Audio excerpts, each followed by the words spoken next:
Olá, bom dia, boa tarde, boa noite.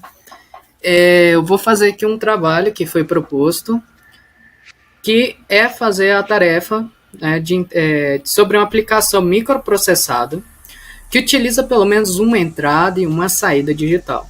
Ou seja, uma pessoa qualquer pressionaria um botão, um exemplo, né? Essa pessoa pressionando o botão faria um LED acender, como é esse caso aqui, né?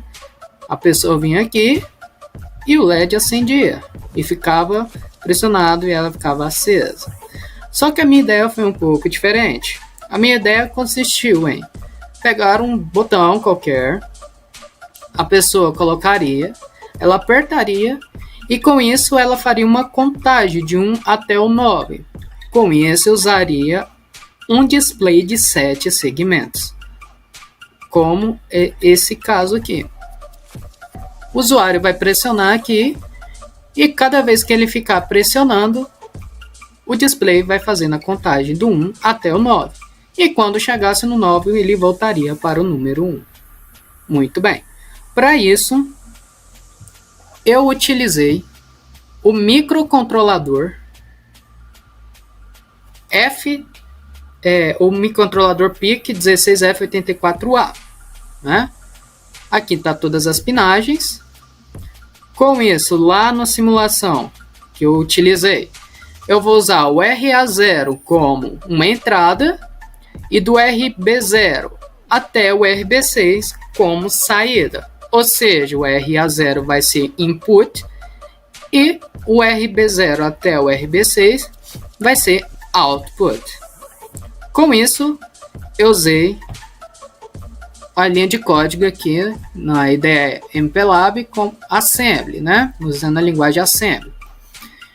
Então, eu escolhi o microcontrolador que eu vou usar, que é o 16F84A, incluí essa biblioteca e comecei no vetor de pilha no número 0, né? Com isso, eu falei, vai para configurando. Configurando aqui seria a nossa função principal.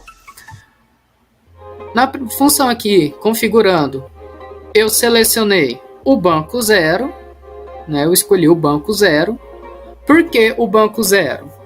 Justamente por conta da organização da memória do microcontrolador. Se a gente vir aqui na organização da memória, a gente vai ver que o port A e o port B estão localizados no banco 0. O microcontrolador PIC 16F84A ele tem dois bancos de memória, né? Então, aqui tem todos os comandos. Se eu quisesse o FSR, eu selecionaria o banco 0 ou o banco 1. Isso porque são funções espelhadas, né? Mas se eu quisesse aqui, como é o caso do port B ou port A, não tem jeito, é só o banco número 0. Muito bem. Voltando aqui para a linha de código, eu fui e falei bit set file, ou seja, eu estou setando os status de RP0, indo para o banco 1. Por que eu estou indo para o banco 1?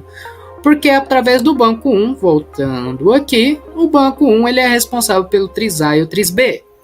O tris A e o tris B eles são responsáveis para falar quais das portas de R, no caso o tris A. Vamos voltar aqui. No caso do port A, o port A vai do número 0 até o número 4. Então tem 5 pinos, né? Então 1, 2, 3, 4, 5 pinos. Então o tris A ele vai ser responsável por falar quais pinos vão ser de entrada e de saída. Mesma coisa para o tris B, ele vai falar quais portas do port B eles vai ser entrada ou saída. Muito bem. Voltando à linha de código.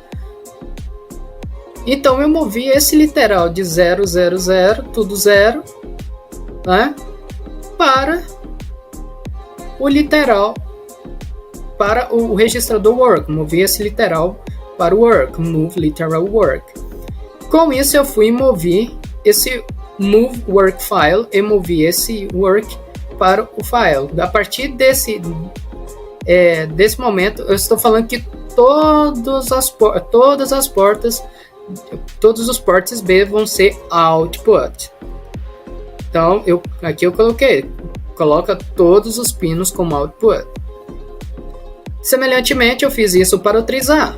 Eu falei que apenas o RA0, ele vai ser de input. Os restantes vai ser tudo output. Fui mover o literal para o work e do work movi para o 3A. Com isso, depois que eu fui selecionar o banco 1, eu fui e voltei para o banco 0. Porque é onde vamos estar trabalhando com os ports, né? Onde ficam localizados os ports A e B. Como eu selecionei aqui no 3B que todos os ports B vão ser de saída, eu falei que e onde também vai ser selecionado, onde vai sair os números aqui vai ser ligado no display, né, nos 7 segmentos. Aqui vai ser, todos são saídas e eles estão ligados aqui no display de 7 segmentos. Muito bem. Com isso, o display de 7 segmentos que eu vou fazer vai ser do número 1, vai até o número 0, né? Muito bem. O número 1, ele vai chamar a função esperar. Então, quando ele vai chamar essa função, ele vai voltar aqui. Vai vir aqui, esperar, apertar. Esperar apertar o quê? Esperar a pessoa apertar o botão. Quando eu inicio o programa, ele já vai começar em 1.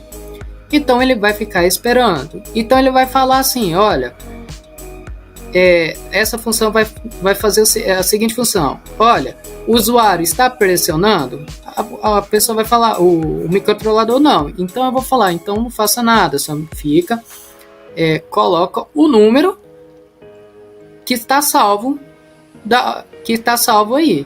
Então se ele está em 1, ele vai iniciar em 1, vai ficar em 1. Se ele estivesse em 2, ele ficaria em 2, em 3, em sucessivamente. Nada vai acontecer. É aqui eu coloquei bit, file, stick, clear, né?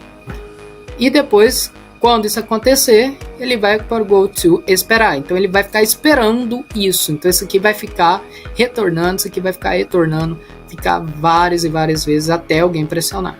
Quando alguém pressionar, aí sim essa função aqui vai fazer com que os números do LED dos 7 segmentos lá, ele mude, né? Então, se estava em número 1, quando a pessoa clicar e soltar, a partir desse momento, a pessoa vai mudar o número, né? Então, voltando aqui, né? Todas as funções vão esperar apertar, obviamente, né? Então, eu fui mover um literal. Aqui são todos os pinos de A, ou de B, perdão. São todos os pinos do port B, né, que vai do RB0 até o RB7. Então, eu fiz o seguinte ligamento, né? Esse RB0 está ligado em A, esse RB1 está ligado em B, e assim sucessivamente. E como vamos ver aqui no datasheet, do display dos 7 segmentos, se eu quiser o número 1, eu vou ter que ligar o B e o C. Só que o B e o C, no nosso exemplo aqui, ele está ligado em RB1 e RB2. Então, lá naquela função da label número 1, eu vou ter que ligar esses dois números aqui. Simplesmente isso. Então, eu fui e coloquei que o pino RB1 e o RB1 e o RB2 vão ficar ligados, e com isso vai aparecer o número 1. E com isso eu vou mover isso para o port B. Muito bem. E depois eu vou chamar a função esperar soltar, porque quando a pessoa soltar, aí sim vai parar a contagem. Muito bem. Aqui temos o número 2, o número 3 e assim sucessivamente.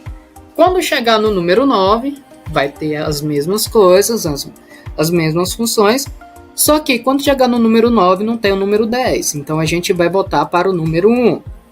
É o que eu coloquei aqui, go to número 1. Muito bem. A gente vindo aqui para a simulação, vamos simular. Como era de se esperar, foi para o número 1 já de início. Então, nesse momento aqui, ele está esperando o usuário pressionar o número 1. Como não está pressionado, ele está fazendo aquele loop infinito, infinito, infinito, esperando alguém apertar. Quando alguém aperta e solta, a partir desse momento, ele muda o número. E assim sucessivamente. 4, 5, 6, 7, 8 e o 9.